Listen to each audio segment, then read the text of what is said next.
now. So welcome everybody. We're going to do something a little bit different than the other ones, and we're going to focus only on Texas policy. I'm going to pull the PowerPoint up in just a second and go through it. What we wanted to do with this one was really get deeper into what a bill is, how it works, in the kind of second part of this, and go through some case studies. But I really wanted to give everyone a flavor of what the legislative session looked like it's going to be in the first part, because we talked about that some after the last presentation, and I think we know more than we did. So I'm going to share my screen and pull this up, and y'all can be patient with me. Hopefully I won't lose my place again like I did last time. And let's get on back to the beginning. It's always a good place to start, the beginning. And I'm going to go full screen, switch over and share.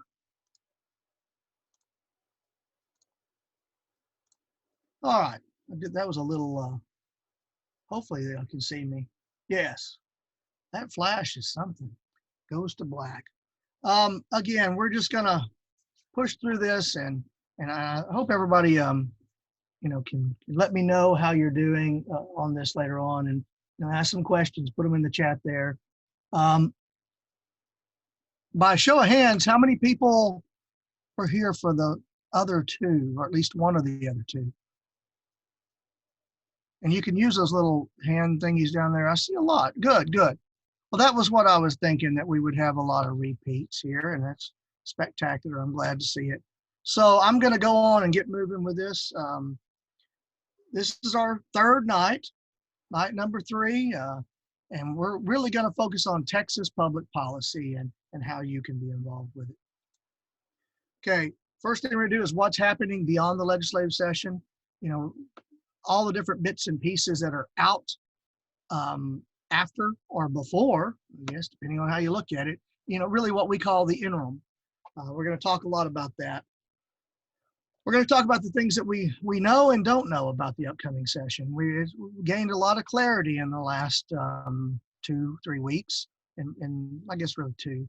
Time seems to change so much with COVID. 3 weeks ago seems like a lifetime. We're going to talk about just some of the big issues that we see based on the pre-filed bills, as well as some of the chatter in the chatter box that's going on back and forth. There's some things people need to see, and we're going to talk a lot about what a bill is, how to look at the headers, how to go through these, and do a couple of case studies. I have 2 different things. I hope we get to the second one. If not, we'll talk about that briefly afterwards. But I just that one's a different example. The one that I really want to go through is an important bill. It's just a draft, and I really want to show you all that and go through it. I think it has everything you need to know about a bill is contained in that one little page and a half bill. All right, so we talk so much about the Texas legislature. We talk about it as if it's the end all be all of all public policy, and that's just not true. And that's the hashtag up there. If any of y'all are Twitterers, anybody do some tweets, that's the hashtag. We also use TextEd for education stuff, and there's several others, but that's the one. If you're going to tweet something about a hearing or something else, that's definitely the one you want to use. There are so many things going on. Session's only 140 days, so there's a whole lot more days in the year left. And there are agency rules that are being passed. There's interim hearings. There was an interim hearing for Senate Education last Friday. Stephen Alaman was invited testimony to represent the disability community. It's the only one there, only one asked, only one invited. We gave him some information, and I was glad to have him there representing us. There are all kinds of interim hearings. In a normal world, during COVID, there's been a lot less. And in fact, at the end of each session, people asked to the lieutenant governor and the speaker for topics to explore during the interim.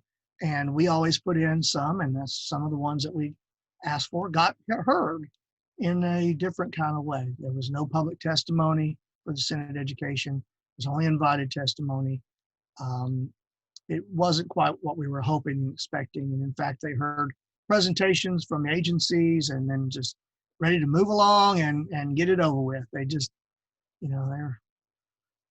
had to do it and they got it done, and we're glad they could go home. Um, we talked a bit about agency rules. There's just so many things.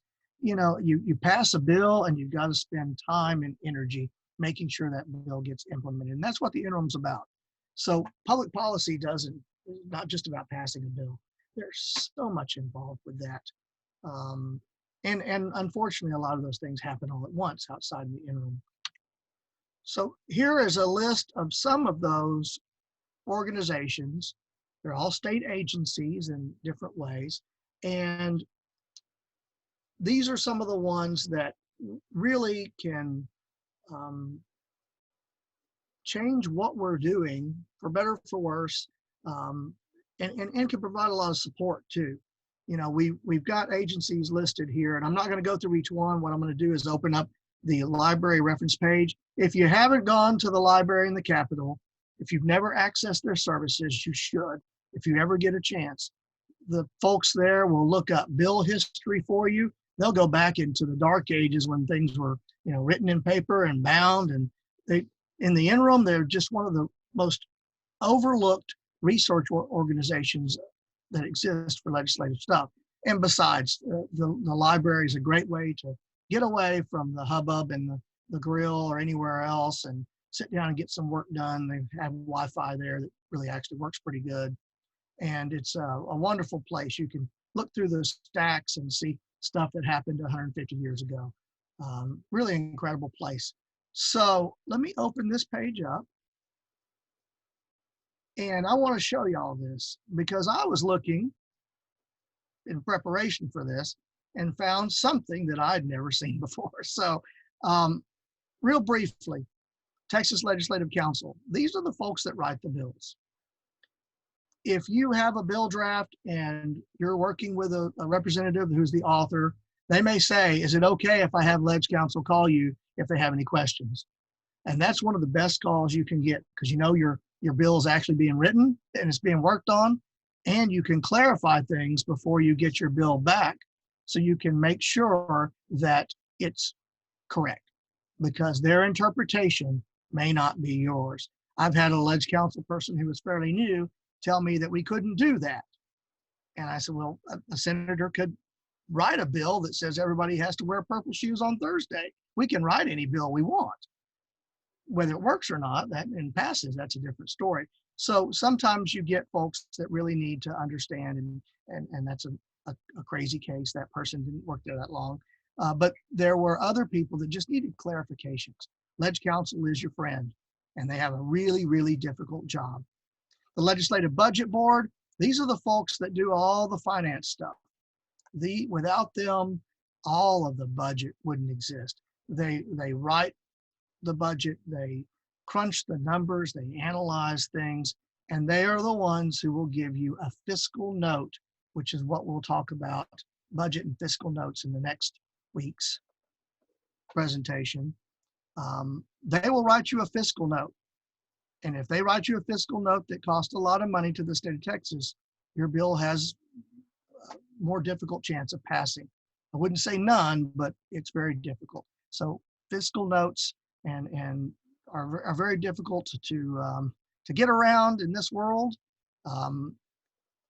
So Legislative Budget Board can be your friend, and they can really crush your dreams also. HRO, the House Research Organization. This is a wonderful, wonderful group of energetic, usually young people who are, sorry about the highlight there, are analyzing bills and writing what you may use a lot, which is the bill analysis and putting that up if the bill has gone to committee. They'll put this up right before it gets heard. It's just great information. And they, again, the author may say, hey, you need to talk to these folks because they're going to ask you to provide information about what the bill does. The Senate Research Center has the Senate has an equivalent. Of course, they called it the Research Center because, why would you put organization when it's a different group for the exact same thing? They do not do the same kind of job in the same kinds of ways. that the House does, where it's available for everyone. It's a much more difficult document to get. It's harder to access that materials, but they are certainly analyzing the bills to give to the senators. You just may not get it. And the Sunset Advisory Commission, we're going to step over SAO. The Sunset Advisory Commission has a series of bills, series of agencies, pardon me, that they look at every 2 years on a cycle, and that could be an agency you're interested in. And I highlight the Sunset Advisory Commission because we're going to talk a little bit about their meetings that didn't occur as a prelude to session, which is kind of sad. Now, let me go up and to one thing I wanted to do was, it's under, of course, now I forgot what tab it is. Let's see here. On the main page of the Legislative Reference Library's website, there's this thing called the Staff Directory, and I didn't know it was even there. And so this is a great resource, and it gives you, this is of course in the 2019 86 session, it'll give you all whoever the staff members are in the offices. This is worth its weight in gold, you know, to be able to know who is there, to be able to get their phone. Sometimes you can see if it's the speaker, former speaker now, who is working on different projects. You'll know who the chief of staff is, who the legislative director is. You'll know who's an intern or an assistant. Who, if the person working with you on your bill is an intern, you know you might have to do some extra work. There's really good information here, and I had no idea this was there. So it pays to look around the library website on occasion. It's really good stuff, and they put this out. We, as I guess professional lobbyists, we have some other tools we usually access to be able to get a hold of their information and to know who to call, who to email, and all that. So let me go back, and I just want y'all to know about those organizations and all the different agencies that work outside of the legislature. They many of them are actually underneath either the House and the Senate or both. Like Sunset, they have commissioners from both the House and the Senate, and they are actually paid for through the House and Senate budgets. And technically, the bosses are the Speaker of the House and the Lieutenant Governor. All right, so what do we know about session that's coming up? Well, a month ago, we didn't think we were going to have a Speaker of the House.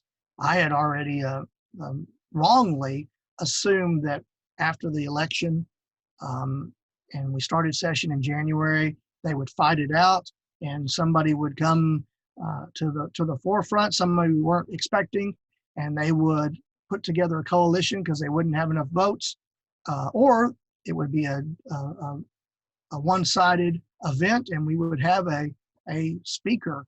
Instead, barely after the election, Representative Dade Phelan, down from Beaumont, Orange, he, I don't know how he did it. He got enough Democrats on his side to vote for him, and they haven't been an official vote yet, but they pledged those votes. And he is de facto speaker. He even hired a well-known commission, a person that's run a commission, as well as worked in the legislative session for a long time as his chief of staff. And he has a well-known person or transition, and it's his. Many people will say, I didn't know this guy existed, right? There are people that have never been to his office, including myself. He's not big on disability issues until he is. And I have talked to a few people, and one of them worked with them closely. And everybody that I start talking to now that has an opinion really, really respects and likes him. He's been a staffer for many years, and it's kind of, before he became a representative, of course, and it's kind of a shock, to be honest, for those of us who are expecting a long, drawn-out battle.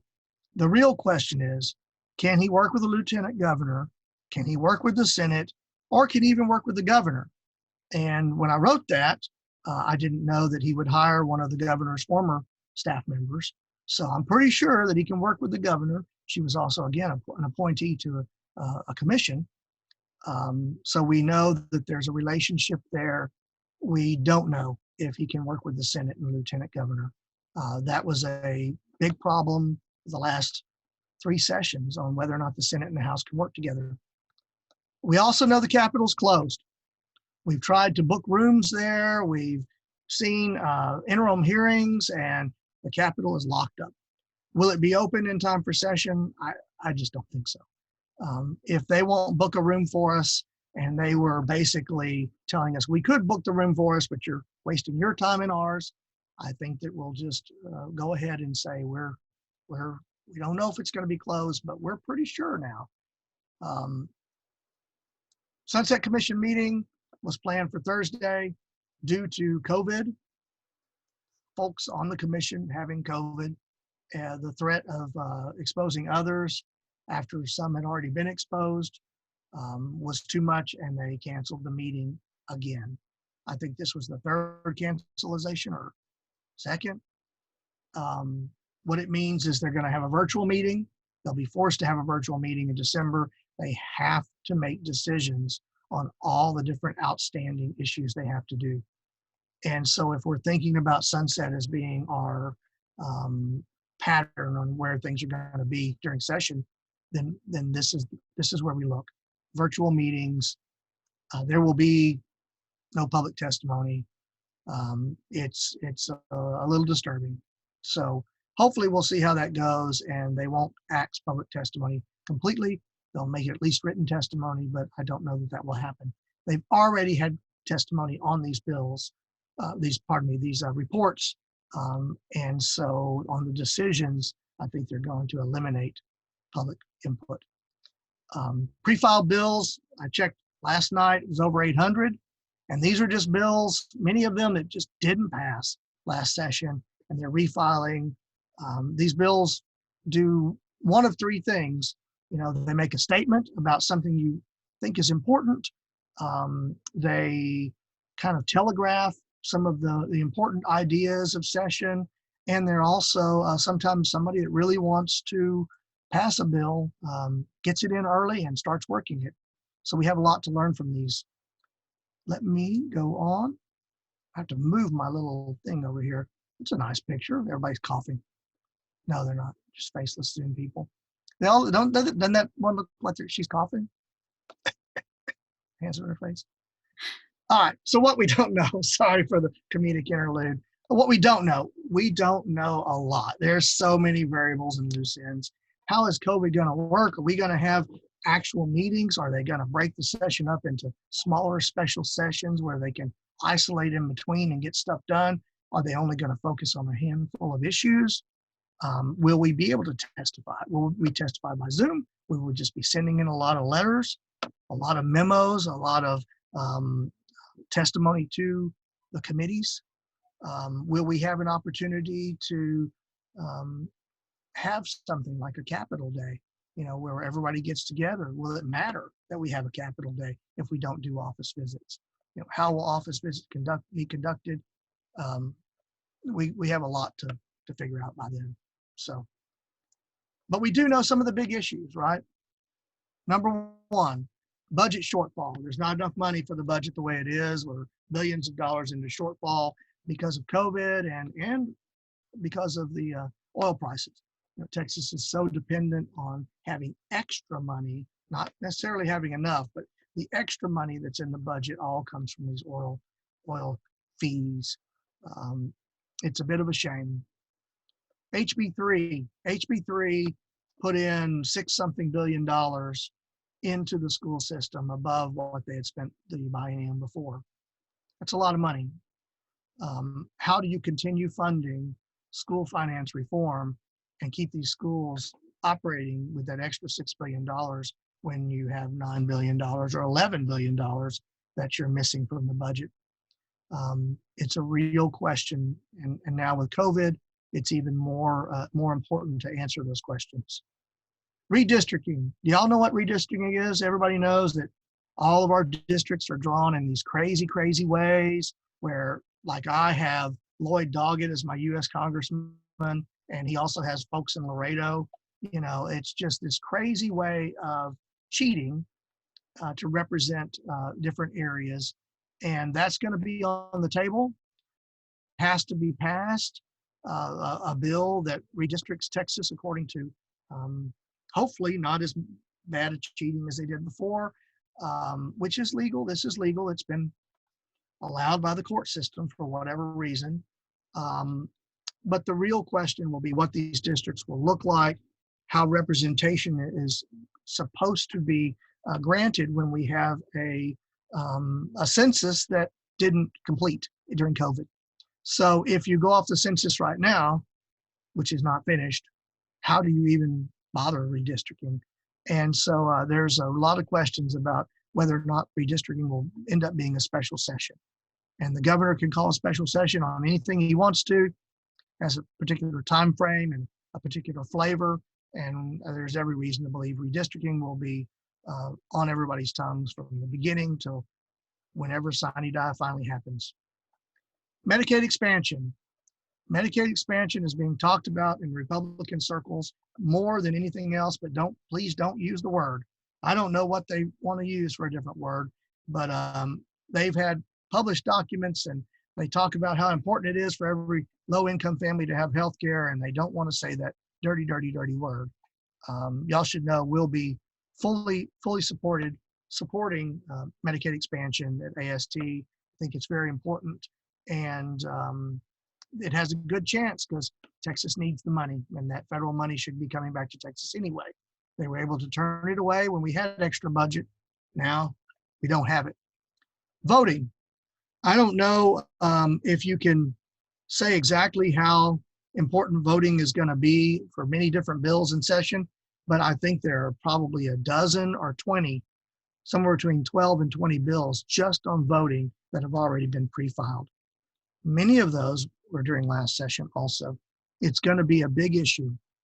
Cannabis, the old Mary Jane. Well, there's no doubt that they want to pass that. Lots of people have talked about it. Lots of people have talked about it for medicinal purposes and also for recreational purposes. It's a $3-something billion estimate income for allowing the expansion, pardon me, not the expansion, the medicinal use of cannabis and or recreational use. Huge dollars behind this. I wouldn't be surprised to see it opened up in some way. I don't know that Republicans are going to fight it as hard as they have in the past, and it'll be really interesting, but there are several bills passed specifically on cannabis. Last session, we really thought Hurricane Harvey was going to be the most important topic of the session, and for whatever reason, they didn't talk about it hardly any. I don't think that they'll get away not talking about COVID during this session. I think it's going to hover over every conversation. It's going to be something that is really, really, really important to consider in almost every bill that pass, and certainly with how the agencies respond. The governor's powers.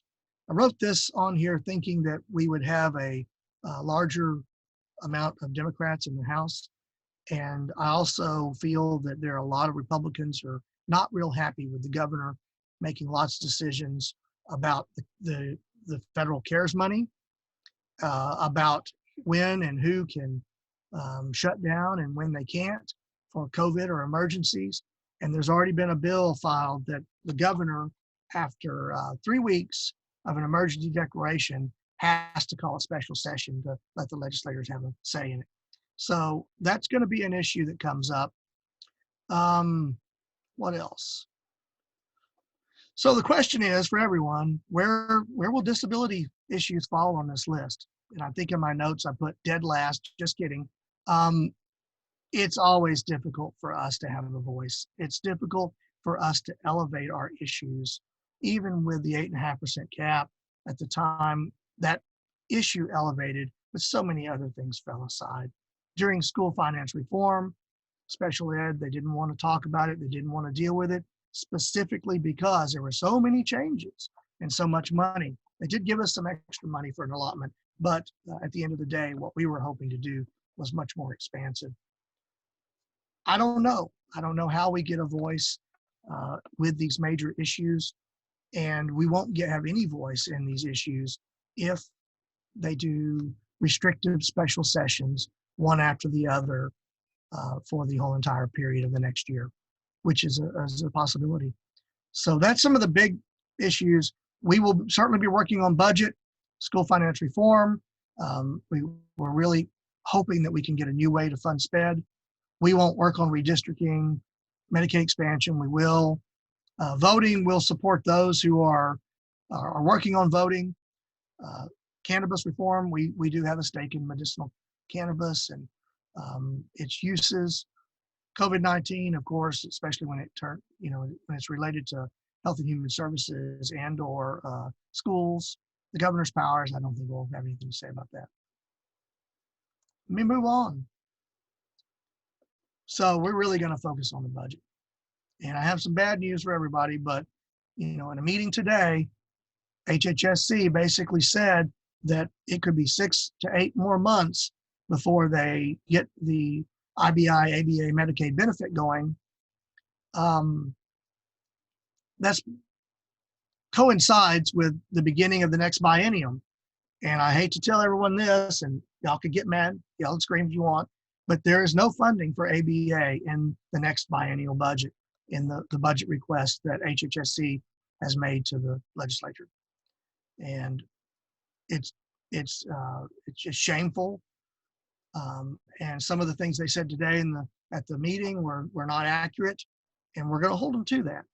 So one of our main issues, our priorities, will be working on trying to get funding for this Medicaid benefit to try to get at least a rider that directs HHSC to do so. They have stripped that rider out of their proposed budget, and we'll try to get that put back in. One of the things that I want y'all to know is that as much stuff is going on there are committees, specific committees that we can focus on. And we've done that with our TLO system. We have a automatic email going to the email list and the Google group that we have set up. And we really focused on public education, public health, some of the appropriations subcommittees, and of course, Health and Human Services. And so you don't have to do everything, even though we'll talk about a bill later that'll go through a criminal justice, probably in the House, CrimJur is what it's called for short. Oh my, I see y'all blowing up the chat there. Should I look at that? I'll stop in a second, we'll talk. Really, these are the main committees, and those are the committees we really can and could focus on, and you don't need to know about all the rest unless there's a bill specifically in there. So I know it seems overwhelming. The budget fight's going to be something, but we can effectively focus on really 4 to 6 committees and have an impact at the legislature. All right, before we get into this game, let's look at the chat here. And I want to see if there's anything we need to answer before we move on. There's a lot of mostly commenting about ABA, frustrated, yes. Yeah, I hear you. So disappointing, raise his fist in anger, yes. I said we're very frustrated, to say the least. That is the very least. We're trying to be polite.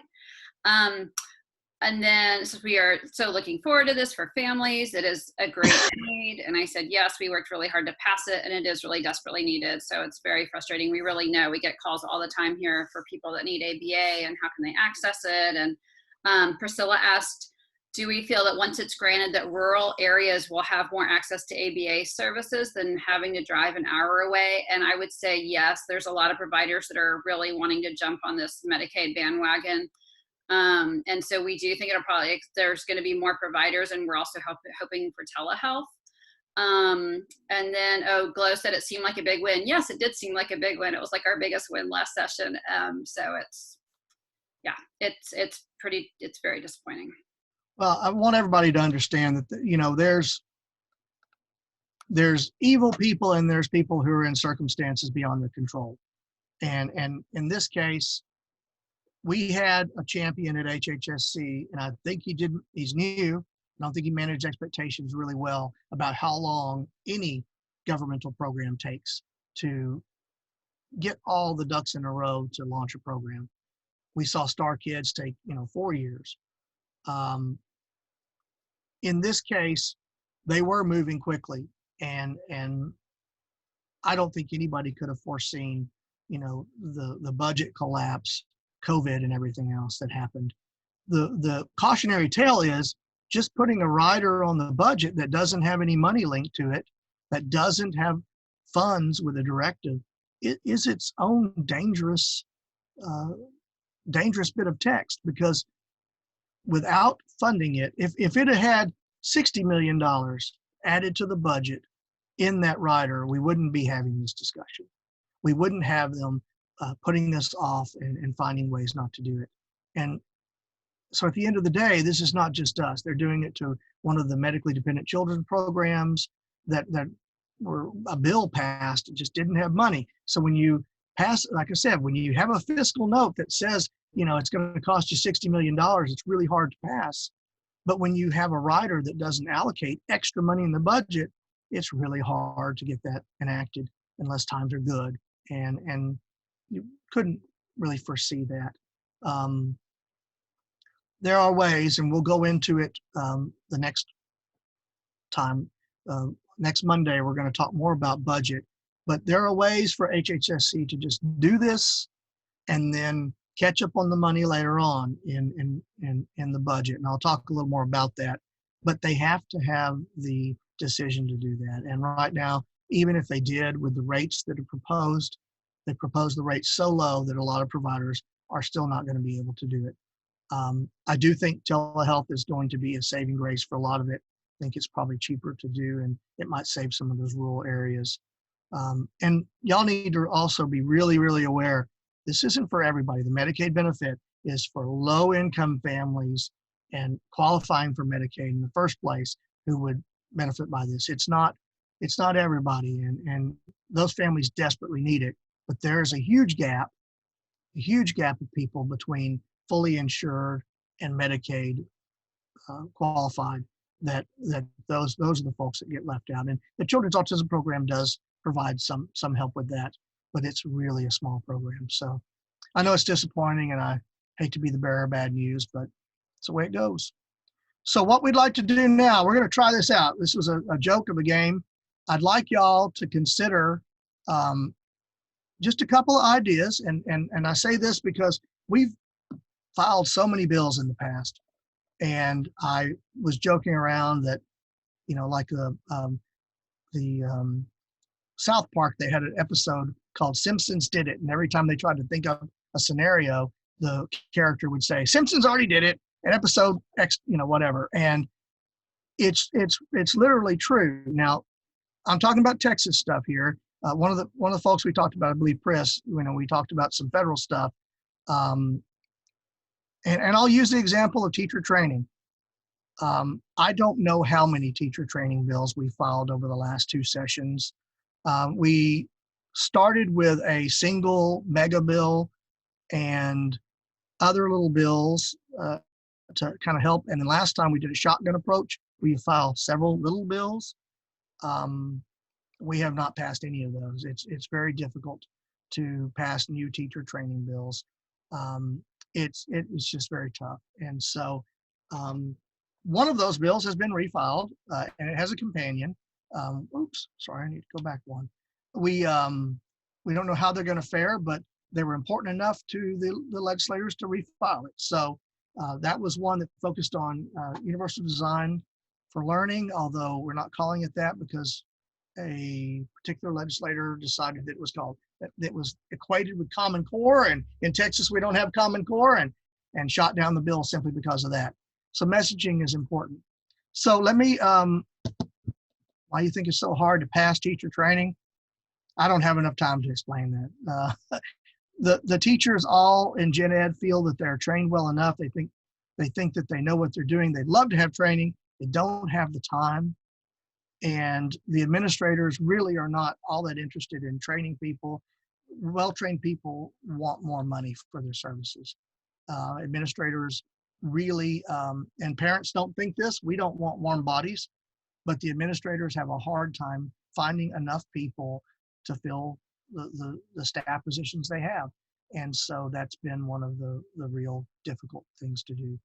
They're usually, all the teachers groups and everyone are usually okay with making incoming teachers, those who are in college, take more classes and learn more before they get there, but to institute teacher training when they're in school has been very, very, very difficult.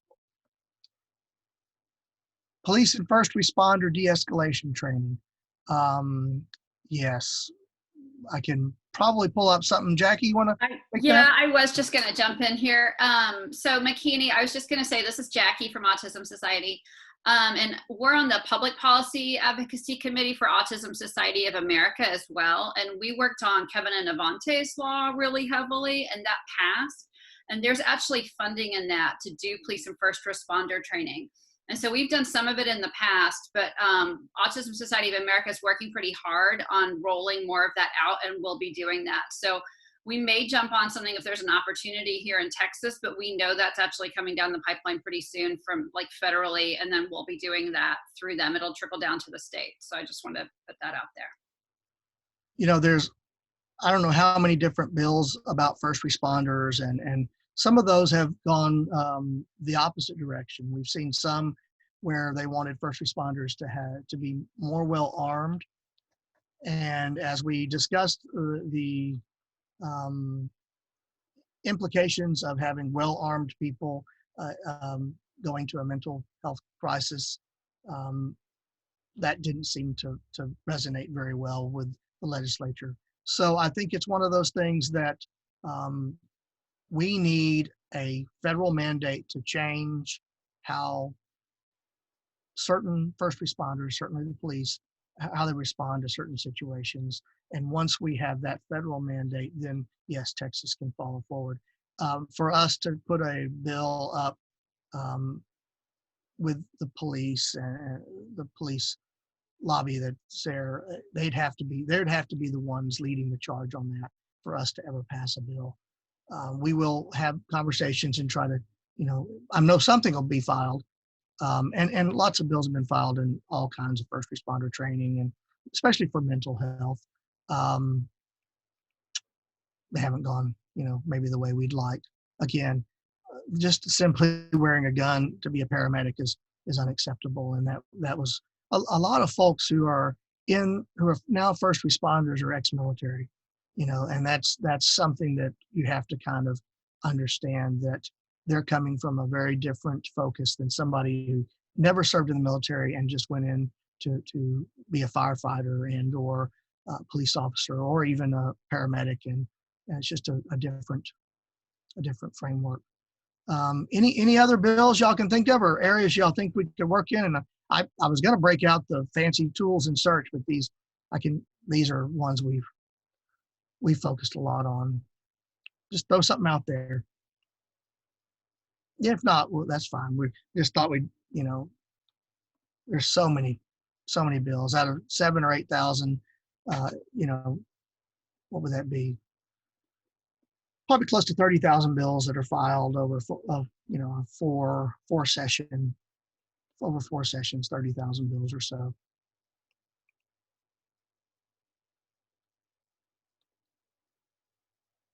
Employers need to hire more individuals with disabilities and promote them to higher positions. Yes, they do. So there's two parts to this. We've had bills about transitioning people into employment and into higher ed to be able to have people who are better trained. We've had multiple different bills about incentives for people to hire people with disabilities. We had two of those last session. Neither got a hearing. We have had Employment First pass. Tanya was on that committee. We've had, and that whole entire effort, and we even had a committee for it. We had an effort for it. We had the state saying they were an Employment First state, which simply means that people with disabilities should be accommodated and a whole lot of other stuff. And so we've had lots of bills to do that. We have to really try to figure out why that hasn't worked, why incentives don't work, why a lot of things don't do it. We have to, I think, also really think about businesses. And at the end of the day, if we can't provide enough incentives for them to just go ahead and hire people with disabilities and give them a chance, We have to figure out why that is. And I said this recently to a couple of people. We can't legislate culture change. We can't make people do that. We can try to lead a horse to water, but we can't make them take that extra step. But we're going to try and continue to try to find ways, and AST has got some ideas about this with Autism Friendly Business Program, and really trying to take away the stigma, the scariness. We've got a couple other projects that we think can be good for PR. I'm looking more at incentives that make people more self-sufficient when they are employed. I think that's something we want to try to do. It's going to be a tough year to pass a new bill. Thanks for your question. What do bills about funding waiver programs usually look like? Do you mean waivers, Health and Human Service waivers? Because they're directly related to the budget. And that really is a budget line item. And there's our, Medicaid waiver programs. The way that works is that HHSC, the Health and Human Services Commission, will find a certain amount of money, and they'll allocate it, and that will fit a certain amount of slots. And so if that slot is, let's say, in the class waiver, they will say there will be 10 slots available for the class waiver for X amount of dollars, and they'll add all that up. And I don't know, I haven't looked at that section to see what they allocated for this session for Medicaid waivers. There's lots of different waivers. There's promoting independence waivers. There's some diversion waivers. I don't know what they've allocated, but it's not enough. I mean, there's 140, 150,000 people on these waiting lists for up to 14 years. Many of us never expect our kids to come up for it. So it is a budget allocation, not specific bills. Absolutely, it's a budget. Waivers are in budget. That is in Article 2, which is Health and Human Services, and there's a subcommittee specifically designed to work on that particular issue. So yeah, that's why budget's so important. We can't get any extra money for waivers unless we do that. Can there be a bill made about them? Yeah, I mean, you can make a bill, but it's not, something would have to link it to the budget. It's not a bill issue. We already have that program. It's really a funding issue, a funding deficit. We've had bills before that talked about eliminating, certain, collapsing the waivers and eliminating wait list. But those are really never going to work in Texas. I hate to say that, but a federal mandate to eliminate wait list is possible. It's totally possible. Texas will have to come up with some cash if that happens. We do have, the Community First program, Community First Choice, CFC. People don't take that one, and I don't know why. And it's an alternative to waivers. People are afraid if they take one option, they'll lose all the rest. And so we haven't done a good job making sure people understand that. Thanks for the question. It's a good one. Anything else? If not, we'll move on. What are we on time? 8:20? Oh, yeah. 8:20. Well, thank y'all. I mean, there's all kinds of stuff we can work on. That's just some of them. There's a lot of good disability groups and advocates have been working on this stuff for, I've been involved for 20 years, and there's people who've been working a lot longer than that. Our former board president's been working on stuff like this for 30 years. It's just, it's tough when your state doesn't have the same value system you do. Your state leadership doesn't have it. All right, well, let's move on. Click this. All right, now we're really going to get into it. I keep fading out on my thing tonight for some reason. We're going to get into what a bill is. Now, this is a nice little graphic that Jackie cut out, or Tanya. A bill has parts, it's like which parts of the snake that is, that's its knee. Well, bills have parts, and some of these are standard And we're going to look at some of them. And we're going to go back to our trusty old friend here on the, let's see if I can find it real quick. Reading statutes and bills with the Legislative Council. These are guys that write the bills. And we went over, if y'all remember, we went over the bill overview and some of the different parts and pieces, the statutes and the difference between statutes and bills. So let's look at this now, and we're going to look at an overview real quick. I'm going to minimize this. It's covering part of my screen. This is really kind of interesting, and I was sent a really good, well, at least part of it's good. Some of the other stuff is a little esoteric on critical thinking, but a really good document on what I'm going to talk about, so y'all can read it and be reinforced on that, about the bill and the parts of the bill and how to read it. I think it's really a very good document. Thank you, Jolene, for sending that. You know, we're just going to go through this real quick so that when you see these bits and pieces, you won't necessarily, you won't have to think about what they are. So we've got a heading, right? You know, every bill's got to have a heading. We're going to look at some of these. And that heading is at the top of the page. It has the bill author's name. Of course, the one we'll be looking at doesn't have a name because it hasn't been filed. It'll say where it came from. HB is House bill. SB, of course, is Senate bill. There are other designations. They're usually for resolutions and for other things. And so those are quite different. There'll be a caption. Captions are really important. Caption is basically the title. And let me tell you, these captions don't always tell you what the bill is about. So we have a policy that every bill is read and looked at, regardless of the caption, to make sure somebody's not trying to pull fast. Okay. Substantive provisions. There's a short title, statements of policy. And I think it's interesting that Leg Council really focused on this, and there's another part of this, on repealers. Repealers are things that take away part of the law, the statute. And they are hard to find because they simply say, repeal this section. They're hidden sometimes in some of these bills, and other times they're not. And they're one of those tricky little things that you've got to be prepared for, but they're not used quite as much as maybe being a main topic in this document here. And how to read a bill. This is a great little primer. Check to see if the bill is adding new language, amending existing language, or maybe both. You know, and how we do that is look for the underlines, brackets, and strike-throughs. Strike-throughs means it's done, right? They're cutting it out. Underlining means it's new information. And bracketed can be all kinds of things.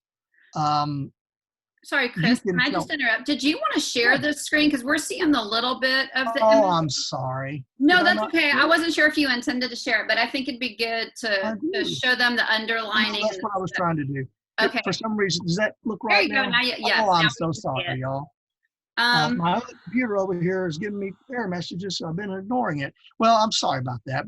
We'll go back up here, and this is just text. You have a link to this. Heading, caption, and we're going to look at some of these bills. But the main thing I wanted to go over was how to read a bill. And again, look for the definitions. If you see that it in your bill, it says something about a definition, you better know what that definition is, because in the bill, it could rewrite and change the meaning of a lot. So you want to make sure if it's referring to a definition, if it is in that bill itself, that the definition meets your standards. The recital for each section, well, that's whatever it is. Again, they have repealers here, check for them. Yeah, you should check for repealers, but it's kind of an interesting thing that they have those twice. My old boss is one of those people that he's been around so long, because he's 1,000 years old. I hope he's not on here. That, and I can make fun of him because it's not true. But he's actually the only person I've known that's had a bill or something that he did repealed. He's passed bills, he's killed bills, he's had bills vetoed, he's had a bill repealed. And it's one of those things until you realize that the program that you thought had been running, somebody got rid of several years ago. It makes you think a little bit. So it does happen. Putting it all together, let's look real quickly. And this is the way bills are laid out. Again, title, some information, these sections and these codes. Remember how we talked about the codes? This is the Code of Criminal Procedure, right? That they're editing and they're changing this part that says fire marshals and any related officers, inspectors or investigators commissioned by a county. And then here's a chapter of the government code that you have to look up. And so we're going to go through this in an exercise, but I want y'all to know that these sections exist that are either sections that are already in statute, or you can make a new one. If this said section 2A and was all underlined, that would be a new section that you're creating. And you can do that. They're usually numbered sequentially, or have a letter, sequential letter. And sometimes, because there's so much stuff in there, like with the penal code, that there can be multiple tiers. Like when you were doing an outline, it can go way, way down deep. And then somewhere along the way, somebody gets mad and rewrites some of the code to make it more plain after it's been amended so many times. So here's another example. Again, title, section, what code it's going to be in, and then some of the information. In this case, all the stuff with the underline is being added to a brand new section. And then a lot of times you'll have some directives about something, doesn't really matter what it is. And then you always have an effective date, right? You've got to make sure there's an effective date. Sometimes it can be that if it's 3/4 of the people voted for it, the House and the Senate, then it turns into immediate law. Sometimes it's effective September 1st. It just depends. September 1st is the beginning of the new fiscal year for Texas. And there's another one here, and I won't go over this because I want to get back to our bill, make sure we have enough time to work on this. So let me stop sharing that and then come over here and get the bill. So that was the parts of a bill. Now let's talk about this bill. Is my screen sharing now, Jackie, properly? No, it's just no, it's just you now. Okay, I'll try to get this together someday. I'll figure this out. Share screen. All right, we're going to talk about a specific piece of legislation. This one is a bill that is a draft. It hasn't been filed. It's the musings of some folks, and it comes from a Senate office where they care about kids. And I chose this. Jolene was going to talk about it a little bit, and she may still. I know she's busy. We're just going to run through it, and we're going to run through this pretty quick. But the reason we're doing it is because we have this exercise, and we can talk about it later on and ask questions. This bill is in the penal code. The penal code is something we normally don't deal with as much. It is complicated. It's complex, and there's a lot to it. And this bill is about when is the use of force with students in schools justified. And I think many of us would say it isn't. And that's one of the things we want to do, is try to make sure that when we're talking about things, we know what we're talking about. Can y'all see that? No. Wonder why it doesn't change when I change my screen. That's frustrating. Jackie's laughing at me now. No, I'm trying to think. I think you need to select your tab. Are you seeing it right now? Like, oh yeah, wait, I look like it was about to come up. No, I'll figure it out someday. Okay, here we go. There you go. So again, you can see at the top part, by. There's no by, there's really no author yet. No one's taken it on. And this would say HB or SB, and then put a number on it. All that stuff is done through Leg Counsel. At the bottom of each and every bill, you should see Leg Counsel name and date, or their little code on there. And if you don't see that, it's not a Leg Counsel bill, and you better watch out, because you can file a bill that's not a Leg Counsel bill. but it really needs to go through Leg Council. A bill to be enacted, right? Enacted by the Legislature of the State of Texas, Section 9.62 of the Penal Code, really important part of the code, is amended to be read as follows. Educator student, the use of force, but not deadly force, by an employee or volunteer of a school district or an independent contractor of a school district against a student is justified. What do y'all think about that opening phrase? I can't see everybody. Is that just put a chill down your spine? Well, that's why I wanted to pull this bill up and talk about it, because it is really not that any of that is justified. What it does is it puts restrictions on the use of any type of force, unless it's about safety, in several ways that are really important for our kids. And so I want to go through that and show y'all how this works and why that scary opening statement is not so scary once you look at the bill. One thing I want to do here is, you may say to yourself, well, this section of the penal code, what's it even all about, right?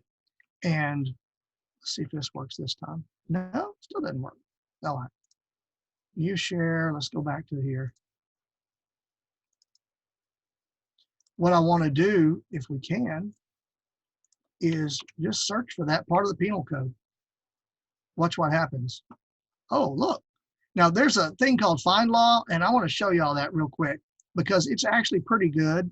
The thing is they have a lot of this, and I always worry if it's updated, but you're going to come up because they put that and got that in their very beginning of the Google thing, and you're going to see this particular set of codes. It is not the official Texas code. Make sure you look, and as you see here, statutes, capital, right? Statutes, laws, capital of Texas. So open this one up, and you're going to see relatively the same information.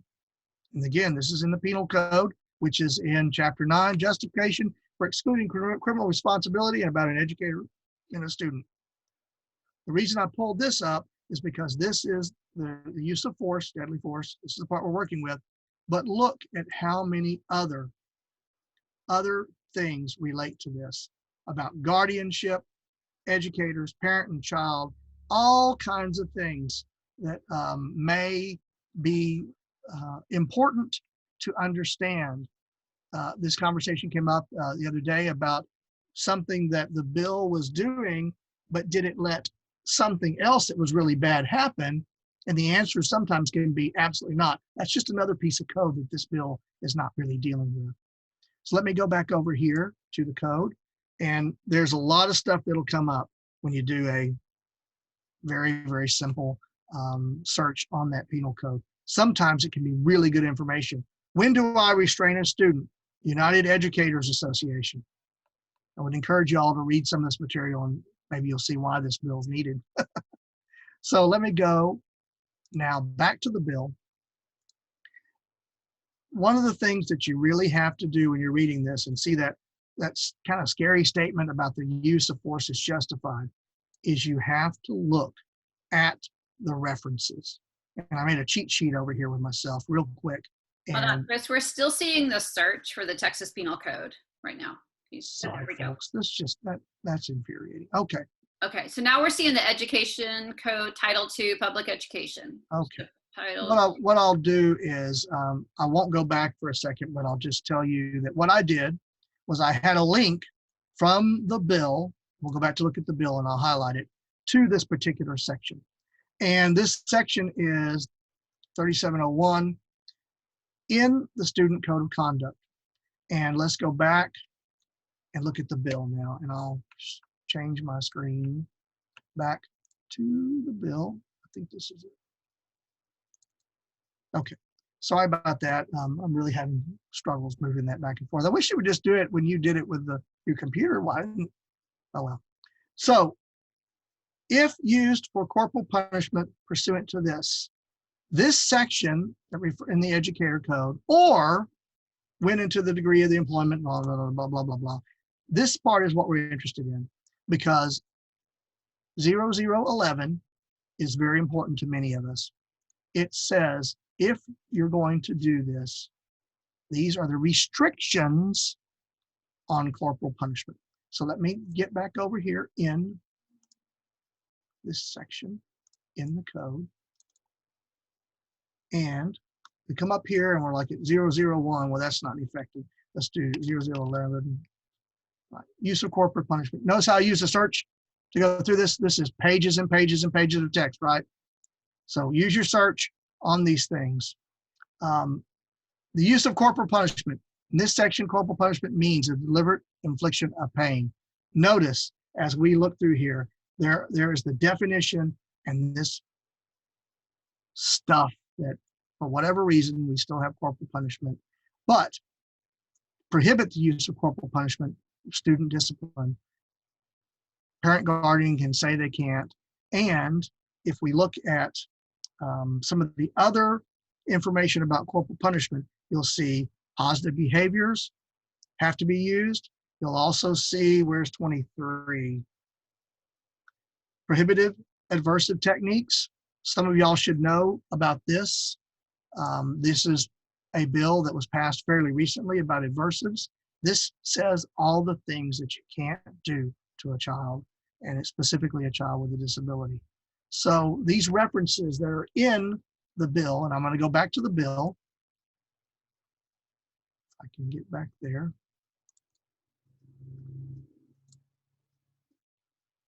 Sorry, 1 second. Get back to the bill. These are references about the things that you can't do to our kids. So where it says this use of force, deadly force, is justified, the rest of this is all about how you should be safe and not hurt children. Again, maintain safety of the students, not deprive the students of a basic human need. And here was that section on adversives. So what this bill really does, and I think what is a more appropriate title, is it defines the use of force against everyone that can come into contact with our child and make sure that there's certain things they can't do and they can't hurt our children. So does that make some sense? This bill's got a lot in it. And if you don't look at these references, if you don't search these references out, and I put a little note to the side, if you don't search these references out, you really don't get the meaning and how it protects our kids. It just kind of looks like we're letting anybody hurt our children. Again, techniques prohibited by section 23. So there are times when there's health and safety issues, when people need to use force. This shows that it's restricted, and it's restricted specifically when you're potentially hurting kids with disabilities. Let me go on down here and talk about the last section. How are we doing on time? Oh, we're past time, huh? Yeah, it's 8:39. Okay, let me go down here. And this one, again, offenses are committed before the date of this act. It tells you a little bit when it's going into effect. And this is a, oftentimes there's a little declaration of what the bill is supposed to be doing. And then of course it tells you when it's going to take effect. Now, again, this is just a draft, and I know that was pretty quick, but I wanted to get y'all the key information, which is not every bill you read has the correct title. Not every bill that you read the first time is bad or good, that you need to look at the references. You need to search those references out. It's really pretty easy to do on Google. And you need to be aware of when those references are being invoked and those definitions of things that you really may like and things that you really may not like. And does that make sense to everybody? Let me stop sharing. Yeah, it makes sense. And we got a question. Okay. I think Tanya answered. It said, what happened to this bill? And Tanya said, this hasn't been filed yet this session. Disappeared. Yeah, this is a proposed draft. This bill has not been filed. I feel comfortable that it will be, but it won't look exactly like the part I showed y'all. I think there's some things we'd like to edit with it. Chris, I'd be happy to share some Oh, information. Jolene's on. So Jolene can tell you, do a lot better job than me anyway. Okay, Jolene, do you want to be on camera? I'm juggling children and cats right now, so maybe not. Oh, that's fine. You go ahead then. Just talk. We can hear Always you. okay. Yeah, so I mean, really the impetus behind this bill was, a couple sessions ago, we passed the cameras bill, which was basically like, okay, we can put cameras in classrooms, and the idea was we're going to be able to capture abuse and have some kind of recourse. And then last session, we passed the aversives bill, which was basically outlining what was, not, I guess, allowable under the umbrella of discipline, and which seemed like common sense, but we had to put that into statute. Well, the problem there was the enforcement mechanism. When it came to filing any kind of complaint, getting an investigation, pursuing any of that, and that all came down to Penal Code 9.62, which is extremely vague. And Chris might be able to share the current language, which essentially states that any kind of use of force that's used to pursue the special purpose of the classroom, which is, it again, like, this language has not been revised in over 30 years. It's extremely vague. It eliminates any kind of enforcement mechanism. So we have, families who might be, filing complaints, and, investigations aren't even being initiated because they're pointing to 9.62, which has this kind of blanket immunity regardless of mens rea or what is considered intent. So this language actually kind of defines it narrows that use of force language to say that it can only be in terms of that, like, blanket immunity. It's only if there is some severe, say, like, safety issue. You're having to pull a kid out of traffic, or you're having to break up a fight. But it's kind of addressing all of those other issues where 9.62 is being cited when kids are being injured. And I'm happy to answer any questions about that. Yeah, and I pulled up 9.62. You can see this is so simple. Basically, if there's they reasonably believe that they can use force, they can do it. And so what this bill does is, again, put those safeguards. Thank you, Jolene, because I knew you'd do a better job than me anyway. I was just filling in. Sure, and just to clarify, like, the new language, if filed, would, basically define what an emergency is, when it can be used, and also define what it's not. So referring back to the aversives bill, that these are not acceptable things. It would also remove the definition of discipline, because use of force should not be considered a type of discipline. But for school-age children. Thank you, Jolene. So what I really also want to, make sure y'all get out of that. There, I'm disappearing again. What I want you to make sure you get out of that is that this is a very detailed bill.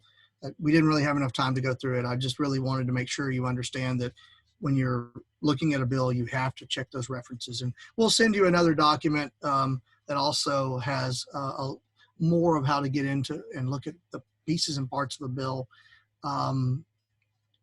This one is going to be and need a lot of work to educate folks as to what it does, how it does, and why it's important. And we'll be creating one-page documents, maybe two-page documents. This one's complex. I try not to ever go over one page, but that happens.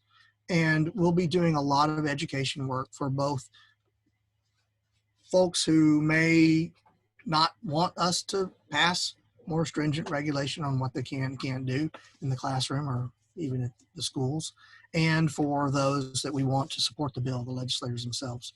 So that'll be coming up. It's a lot of work. It's a lot of detailed work to make this this kind of change that has a foundation in things that we've done over the past few sessions. So Yeah, really cool. Chris, if you don't mind, if I could just Sure. very, very quickly, I just want to add the importance of this is, you know, we did have SB 507, the cameras, we had, you know, the aversives bill, and all of these things, they were really great strides moving forward, but the thing that we lack is that enforcement mechanism as great as those bills were, and we still don't have that thing that is going to enforce them. And this comes down to something that's actually it's outside of the education code, and that's new to us, right? Because we typically work within the education code. So anyway, I'm happy to answer any other questions or to provide more information to anybody who's interested in it. Well, and I'm sure you'll still see this bill when we lay out some bills and stuff in January, all of our priorities and such. Authorization, nationalization of special purpose. I don't know. I don't know what that means. It is, yeah, it's very vague. We've talked to a number of legislators, and nobody knows what that means. This language is, I think the last time it was updated was 30 years ago, but prior to that was like in 1973. So special purpose could mean anything, which is why we feel like this is really important to address this session. It is. Well, thank you, Jolene.